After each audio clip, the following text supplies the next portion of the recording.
बिस्मिल्लाहिर्रहमानिर्रहीम। अस्सलाम वालेकुम नादरीन, आप यूट्यूब चैनल देख रहे हैं। मैं इमरान खान हूँ। सबसे पहले इमरान खान साहब का स्टेटमेंट, क्योंकि जो भी मुज़ाकरात का मामला था वो कटाई में पड़ गया। उसका रीज़न इमरान खान साहब ने ख़ुद बताया सहाफ़ियों से बात करते हुए। और इमरान खान साहब ने कहा कि अली अमीन गंडापुर और बैरिस्टर गौहर के ज़रिए मुझे ऑफ़र आई कि एहतजाज मुलतवी कर दें तो सब कुछ ठीक हो जाएगा। इमरान खान ने अडियाला जेल में मीडिया से बातचीत करते हुए कहा कि इस्लामाबाद में 24 नवंबर का एहतजाज मुलतवी करने के लिए उनकी रिहाई की शर्त पूरी नहीं हुई। मैंने खुद समेत अंडर ट्रायल लोगों की रिहाई का मुतालबा किया था। जितने लोग भी अंडर ट्रायल हैं उन सबको रिहा कर दिया जाए ताकि मुज़ाकरात की संजीदगी का मालूम हो सके। इमरान खान ने कहा कि ये ऐसी डिमांड थी जो फौरी तौर पर पूरी हो सकती थी, जो उन्होंने नहीं की। मुज़ाकरात तो चलते रहते हैं, मगर ये पता चल गया कि ये सीरियस नहीं थे, ये सिर्फ एहतजाज मुलतवी करवाना चाहते थे। हमारे चार्टर ऑफ डिमांड में सब गिरफ्तार लोगों की रिहाई शामिल है। इमरान खान का कहना था कि हाई कोर्ट ने कल मेरी ज़मानत मंजूर की, जिसके बाद हुकूमत के पास सुनहरी मौका था कि मुझे रिहा कर देते। हाई कोर्ट ज़मानत मंजूर करती है और यहाँ पहले से तय हो जाता है कि रिहाई नहीं देनी। वाज़े हो गया कि हुकूमत मुझे मसरूफ़ करके मामले को तूल देना चाह रही थी। यानी वो जो हम पहले बात कर रहे थे कि इमरान खान साहब को धोखा दिया जा सकता है मुज़ाकरात के नाम पे कि टाइम गेन किया जाए, और यही काम गुज़िश्ता 2.5 साल से हम देख रहे हैं पाकिस्तान में किया जा रहा है। लगभग 2.25 साल होने वाले हैं। एक ही काम पाकिस्तान में किया गया है कि मामले को तूल दिया जाए, टाइम गेन किया जाए। ऐसा लगता है निज़ाम ये सोच रहा है कि थोड़े दिन बाद हालात ठीक हो जाएंगे, थोड़े दिन बाद हालात ठीक हो जाएंगे, बस ठीक होने ही वाले हैं, अभी बस चीज़ें ठीक हो जाएंगी। तो वो थोड़े थोड़े दिन करके 2.25 साल होने वाले, हालात तो ठीक नहीं हुए। बहरहाल इमरान खान ने कहा कि ये भी वाज़े हो गया कि असल ताकत जिसके पास है उसी ने ये सब कुछ किया, और सब कुछ ये बताने के लिए किया कि वो जो चाहे करें, वो कानून से बालातर हैं। इमरान खान ने कहा कि 26वीं आईनी तरमीम मुकम्मल नाफिज हो गई तो कहीं से भी रिलीफ नहीं मिलेगा। हमारे पास जिंदा कौम की तरह एहतजाज के अलावा कोई और रास्ता नहीं है। 24 नवंबर को बैरून मुल्क पाकिस्तानियों का रिकॉर्ड एहतजाज होगा, क्योंकि वो आज़ाद मुल्कों में रहते हैं। हमें हुकूमत की नीयत का पता चल चुका है। एहतजाज भी होगा, मुज़ाकरात भी चलते रहेंगे। मुज़ाकरात होंगे तो बात आगे चलेगी। मुज़ाकरात जिनसे हो रहे हैं नाम नहीं बता सकता, लेकिन जो मुज़ाकरात हो रहे हैं इनमें संजीदगी नहीं है। इमरान खान ने मजीद कहा कि मैं जेल में हूं और मुझ पर केसेस बनाए जा रहे हैं। उसी को बनाना रिपब्लिक कहते हैं। वकला, जजेस, मजदूरों, सिविल सोसाइटी सबको पैगाम दे रहा हूं कि 24 नवंबर को एहतजाज के लिए निकले। इमरान खान साहब ने जोर दिया कि 24 नवंबर का एहतजाज 100% कामयाब होगा। अब वादे हो चुका है कि मुझे 24 नवंबर से पहले रिहा नहीं करेंगे। हम इनकी क्या बात माने? अगर वो बातचीत में संजीदा हैं तो हमारे लोगों को रिहा किया जाए। जेल में रहते हुए मुझ पर 60 केसेस हो चुके हैं। सारे मरकजी केसेस में मेरी जमानत हो चुकी है, मगर इसके बावजूद रिहा नहीं किया जा रहा। इमरान खान साहब ने सारा बताया जी कि अली अमीन गंडापुर और बैरिस्टर गौहर आए थे। वैसे ये दोनों लोग जो हैं वो कंटिन्यूसली एस्टेब्लिशमेंट के साथ राब्ते में है। ये बात मैं आपको पूरी यकीन के साथ कह सकता हूँ। वो इसलिए कि अली अमीन गंडापुर एक सूबे के वज़ीर आला हैं, तो वज़ीर आला का गुजारा ही नहीं होता जब तक कि वो काम कर ही नहीं सकता। हमारा सिस्टम इस तरह से बना हुआ है, एस्टेब्लिशमेंट की इतनी गहरी जड़ें पूरे सिस्टम के अंदर कि कोई वज़ीर आला तो क्या, कोई SHO भी या कोई एक SP या DSP भी जो है वो एस्टेब्लिशमेंट के साथ जुड़े बगैर काम नहीं कर सकता। एस्टेब्लिशमेंट की जड़ें बहुत गहरी हैं निज़ाम के अंदर, तो वज़ीर आला तो ऐसा सोच भी नहीं सकता। अब अलीमा खान साहिबा ने भी इसकी तस्दीक की। उन्होंने कहा जी इमरान खान साहब को मुज़ाकरात की पेश की गई, 10 दिन के लिए टाइम मांगा गया था। जो मुज़ाकरात करने वाले दूसरे लोग हैं जिन्होंने अली अमीन गंडापुर से रब्ता करके मुज़ाकरात किए या बैरिस्टर गौहर को इन्फॉर्मेशन है, उन्होंने कहा जी कि 10 दिन दे दिए जाए, 10 दिन के लिए एहतजाज आप मौखर कर लें और मुज़ाकरात जो है वो फिर आगे बढ़ते जाएंगे।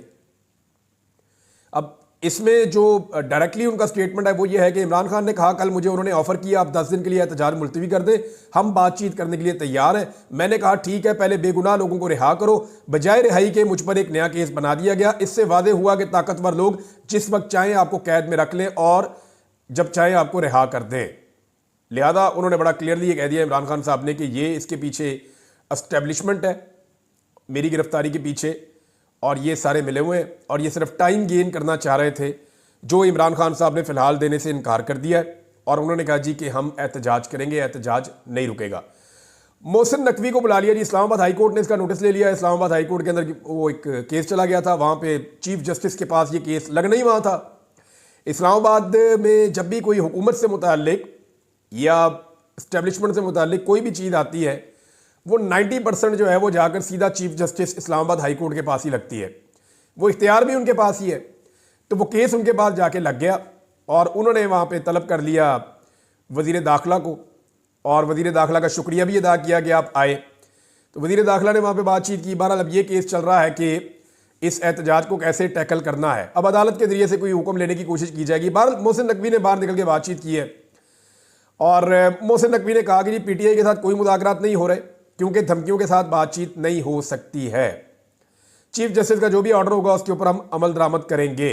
मुझे लगता है चीफ जस्टिस से सख्त ऑर्डर लेगी ये हुकूमत और उस ऑर्डर को बुनियाद बनाकर लोगों के ऊपर फस्तायत, जुल्म और जबर किया जाएगा। अब चीफ जस्टिस का जो सख्त ऑर्डर है वो किस नौयत का होगा ये हम देख लेंगे आने वाले वक्त में। अच्छा, उन्होंने कहा जी कि सवाल ये पैदा होता है कि सिर्फ ख़ास दिनों में PTI क्यों एहतजाज कर रही है। अब ऐसे वक्त में एहतजाज की कॉल दी है जब बेलारूस के सदर पाकिस्तान, ओ यार कुछ ना कुछ तो पाकिस्तान जो हो ही रहा होता है ना।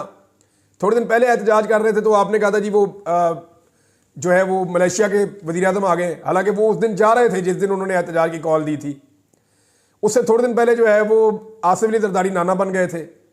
उसके बाद जो है वो नवाज शरीफ साहब का बेटा दिवा, कुछ ना कुछ तो इस मुल्क में हो रहा होता है। कभी मरियम नवाज की सर्जरी निकल आती है, कभी कुछ हो जाता है, कभी कुछ ना कुछ। एक मुल्क है भाई इतना बड़ा, तो बेलारूस का सदर आ रहा है। हद हो गई वैसे आप लोगों की। मैं हैरान होता हूं कि बेलारूस का सदर आएगा, आगे पाकिस्तान का सारा कर्जा उतार के वापस चला जाएगा, ये होगा। यानी मेरी समझ से बाहर है। कोई ना कोई तो पाकिस्तान में आता ही रहता है हर वक्त। इतना बड़ा मुल्क है भाई, 25 करोड़ इसकी आबादी है, एटमी पावर है दुनिया की 7वीं। तो यहां पे तो लोग आएंगे और जाएंगे। हमने अपने अंदरूनी मामलात को उठा के हम कहां पे जाके जोड़ देते हैं। मोहसिन नकवी ने एक और इल्ज़ाम लगा दिया कि जी खैबर पख्तूनख्वा से जो लोग आते हैं ना उनमें अफगान शहरी बहुत बड़ी तादाद में होते हैं, ये एक सवालिया निशान है। फिर उन्होंने कहा जी कि एक और चीज़ उन्होंने उठाई, ये जो दहशतगर्दी का वाक़या हुआ इस पर मोहसिन नकवी ने कहा जी उधर हम ख्याल करें या इधर ख्याल करें। आज 38 लोग शहीद हो गए हैं करम एजेंसी में। अब हम वहाँ ध्यान रखें या यहाँ ध्यान रखें। अब ये बहुत बड़ा दहशतगर्दी का एक वाक़या हुआ है और 38 लोग वहाँ पे बताए गए हैं अब तक की इतला के मुताबिक जो शहीद हो गए हैं। गाड़ियों के ऊपर अंधाधुंध फायरिंग की गई है, ये पारा चनार से जाती हुई गाड़ियाँ। इसके ऊपर 2 स्टेटमेंट्स हैं अल्लामा राजा नासिर अब्बास साहब, क्योंकि वो इसके साथ जुड़े हुए हैं तो मैं उनके स्टेटमेंट आपको पढ़ के सुना देता हूँ। खैबर पख्तूनख्वा के ज़िला करम ओचित में दहशतगर्दों ने कानवाए पर फायरिंग की। उसके नतीजे में कमोबेश 38 अफराद की शहादत और कुछ ज़ख्मी भी हुए हैं लोग। ये इंतहाई अफसरदा हूँ मैं। दहशतगर्दी की इस घिनौनी वारदात की जितनी मजम्मत की जाए कम है। हमने बहुत दफ़ा सूबाई और वफाकी हुकूमत को इस बारे में बताया, एहतजाज भी किए, लेकिन किसी के कान पर चूं तक नहीं रेंगी और इस जुल्म को रोकने में सब नाकाम साबित हुए। वज़ीर आला खैबर पख्तूनख्वा भी सूबे में अमन व अमान के क़याम में नाकाम हो चुके हैं। हकीकत तो यह है कि वो ज़िला करम पारा चनार का डिप्टी कमिश्नर और DPO तक हटाने का इख्तियार नहीं रखते। ये बात ठीक है, अली अमीन गंडापुर एक DPO को या एक RPO को या एक DC को नहीं हटा सकते। अली अमीन गंडापुर वज़ीर आला ज़रूर है, लेकिन इख्तियारात अली अमीन गंडापुर के पास नहीं है, इख्तियारात कहीं और है। मरियम नवाज़ के पास भी इख्तियारात नहीं है, लेकिन मरियम नवाज़ की तो समझ आती है ना कि मरियम नवाज़ फॉर्म 47 पे आई हुई है। मरियम नवाज़ की जाली हुकूमत है। अगर मरियम नवाज़ की हुकूमत में DPO और DC कोई और लगाए, या जिनके पास असली फॉर्म 45 हैं, जिन्होंने उनके बदले में इनको जाली फॉर्म 47 दिए हुए हैं, अगर वो मरियम नवाज़ की हुकूमत के अंदर मुदाखलत करें तो बात समझ आती है कि भाई आप जीते हुए नहीं, आप हारे हुए चुप करके बैठ जाएं। अब अली अमीन गंडापुर कंप्रोमाइज़ हो जाए या वो अपने सूबे के अंदर अपना ऑफिसर खुद ना लगा सके, तैनात ना कर सके, ट्रांसफ़र पोस्टिंग ना कर सके, तो इसका मतलब ये है कि ये क्यों कंप्रोमाइज़ हो रहे हैं। इनको तो अवाम ने हुकूमत बना के दी है, ये तो अवामी हुकूमत है। अली अमीन गंडापुर ना बड़े लंबे अरसे से पर्दा रख रहे हैं। वो ये भी नहीं बताते कि उन्हें अगवा किसने किया, वो ये भी नहीं बताते कि उन्हें दूसरी मरतबा अगवा किसने किया, वो ये भी नहीं बताते कि उनके साथ बातचीत क्या हो रही है, वो ये भी नहीं बताते कि उनके जो वजारत आला है उसमें मुदाखलत का लेवल क्या है। इसका रीज़न मैं जानता हूँ, मुझे पता है इसका रीज़न कि अली अमीन गंडापुर ये सारा कुछ क्यों नहीं बताते, और इसका राज खैबर पख्तूनख्वा का जो वज़ीर आला हाउस है पेशावर वाला, उसके अंदर मौजूद है। लेकिन अभी वक्त नहीं है, अभी मामला और तरफ चल रहे हैं, तो मैं आपको बता देता हूँ। बहरहाल उन्होंने कहा जी कि इसके ऊपर अब एहतजाज करेंगे। अल्लामा राजा नासिर अब्बास साहब ने बड़ी ज़ोरदार तरीके से आवाज़ उठाई। उन्होंने कहा ये हुकूमत नाकाम हो गई लोगों को अमन व अमान मुहैया करने में। अब मोहसिन नकवी ने कहा जी हम इधर देखें या उधर देखें। भाई मोहसिन नकवी साहब, आपका जो पोर्टफोलियो है ना वो है वजारत दाखिला। वजारत दाखिला का काम है अमन व अमान का क़याम, अमन में लाना, दहशत गर्दों की कमर तोड़ना, दहशत गर्दों के साथ लड़ाई करना। पहले आप गए बलूचिस्तान, वहाँ जाके मोहसिन नकवी साहब ने कह दिया जनाब के एक SHO की मार है। उसके बाद हमने देखा तब से लेकर अब तक दहशत गर्दी का सिलसिला थम ही नहीं रहा। अभी थोड़े दिन पहले इतनी बड़ी दहशत गर्दी की वारदात हो गई है स्टेशन के ऊपर क्वेटा में। लगातार वारदातें होती जा रही हैं दहशत गर्दी की। अब मोहसिन नकवी साहब की तवज्जो होनी चाहिए दहशत गर्दी को रोकने के लिए। अब जिन इलाकों से FC उठा के मंगा रहे हैं इस्लामाबाद में, वहां अगर दहशत गर्दी के वाकयात हो रहे हैं तो कौन रिस्पॉन्सिबल है? मामला यह है कि सियासी एहतजाज जमहूरियत का हुस्न होते हैं, और अगर सियासी एहतजाज हो रहे हैं तो इससे प्रॉब्लम क्या है? लोगों को एहतजाज करने दीजिए।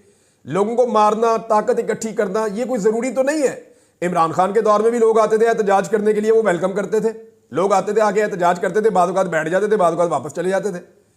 तो लॉन्ग मार्च तो 3 दफा है इमरान खान के दौर में। उन्होंने तो एक दफा भी कंटेनर नहीं लगाए, उन्होंने एक दफा भी लोगों को नहीं मारा, बल्कि उन्होंने कहा जी आने दो इनको। लोग आए, लोग आकर बैठे, बैठ के तंग आके वापस चले गए। तो इमरान खान का अपना स्टाइल था। उन्होंने कहा जी जो दहशतगर्द हैं, जो बाकी मामला हैं, वो रियासत का काम है, ये जो पॉलिटिकल मामला हैं ये पॉलिटिक्स है। तो मेरे ख्याल में मोहसिन नकवी साहब का ये सवाल बड़ा बचगाना है, और मुझे समझ नहीं आ रही कि वो कहाँ से सोच रहे हैं, या उनको कौन फीड कर रहा है, या उनके बेसिक कॉन्सेप्ट ही खराब है कि रियासत का काम या वजारत दाखिला का काम यह है कि शहरियों की जानो माल का तहफ़्फ़ुज़ करना। उनका काम यह नहीं है कि साथ उस IG को खड़ा किया हुआ है जिसके 9 महीनों के अंदर, पिछले 9 महीने में आपको पता है रिकॉर्ड नौइयत की बदअमनी है इस्लामाबाद के अंदर। पिछले 9 महीने के अंदर 8000 से ज्यादा क्राइम के वाकयात हो चुके हैं। तबाही फिर गई है पाकिस्तान के अंदर लॉ एंड ऑर्डर के हवाले से। लॉ एंड ऑर्डर की सिचुएशन में जो इंटरनेशनल खबरें आ रही हैं, आलमी सतह के ऊपर जो सर्वे हैं, जो डाटा बताता है वो ये बताता है कि पाकिस्तान दुनिया के टॉप 3 ममालिक में है जहां पे बदअमनी है और लॉ एंड ऑर्डर की सिचुएशन खराब है। ये पाकिस्तान को वहां पहुंचा दिया। अब इसकी रिस्पॉन्सिबिलिटी लेने के बजाय मोहसिन नकवी साहब ये कह रहे हैं कि सियासी लोग एहतजाज करने क्यों आ रहे हैं।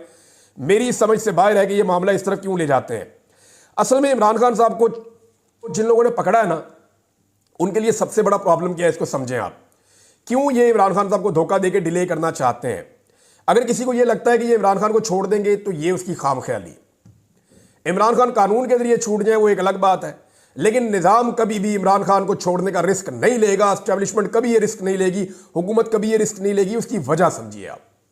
इमरान खान की मकबूलियत का तोती बोल रहा है, ना सिर्फ मुल्क में बल्कि पूरी दुनिया में। ऐसे वक्त में एक लीडर जब जेल से निकलता है तो उसका इस्तकबाल होता है। इमरान खान का इस्तकबाल इस नौइयत का होगा कि दुनिया ख़ुमैनी का इस्तकबाल भूल जाएगी। दुनिया भूल जाएगी कि बेनज़ीर भुट्टो वापस आई थी तो लोग कैसे निकले थे इस्तकबाल करने के लिए। इमरान खान के इस्तकबाल के बाद पाकिस्तान का सारा पॉलिटिकल सिनेरियो ही चेंज हो जाएगा। अगर इमरान खान को छोड़ दिया जाता है आज, 10 दिन बाद, 20 दिन बाद, 30 दिन बाद, तो पूरा पाकिस्तान उसकी एक झलक देखने के लिए निकलेगा और इतना बड़ा हुजूम बन जाएगा, इतना बड़ा क्राउड बन जाएगा कि पाकिस्तान की पूरी पॉलिटिक्स और पाकिस्तान का पूरा निज़ाम इमरान खान के सामने बोना लगना शुरू हो जाएगा।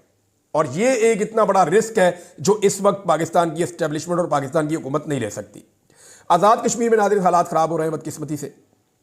वहाँ ये हो रहा है कि इंतज़ामिया ने जो है, लॉ इन्फोर्समेंट एजेंसीज़ ने, इदारों ने लोगों के ऊपर जबर और फस्तायत के साथ दोबारा क्रैकडाउन किया कि पाकिस्तान तहरीक इंसाफ के लिए एहतजाज के लिए ना निकले। लोगों ने रिएक्ट कर दिया आगे से। कई जगहों में पुलिस को फेंटी पड़ी है, कई जगहों में वीडियोज आ रही है कि पुलिस को और इंतज़ामिया को महसूर बनाया हुआ है, और कुछ जगह से जो है वो तशद्दुद के वाक़यात रिपोर्ट हो रहे हैं। ये बड़ा अनफॉर्चुनेट है। आज़ाद कश्मीर में पहले ही एक मामला ट्रिगर कर गया था। भाई आज़ाद कश्मीर के लोग हैं, वो एहतजाज करने आएंगे तो जब बाहर आएंगे कहीं पे आप निपट लीजिएगा, आप रोक लीजिएगा, आप रोक सकते हैं। तो भाई आप आज़ाद कश्मीर जैसे हसास इलाके में, यानी ये पाकिस्तान के लिए हसास इसलिए है कि हमारा एक आलमी मुकदमा है, तो वहां पे तो ना आप इस लड़ाई को शुरू करें। उस जगह पे तो अमन रखें कम से कम, ताकि दुनिया को हमारा ये वाला चेहरा नजर तो ना आए आज़ाद कश्मीर में। भारत मर्जी है, जितनी इनकी अकल है इनसे कुछ भी करने की आप तवक्को कर सकते हैं।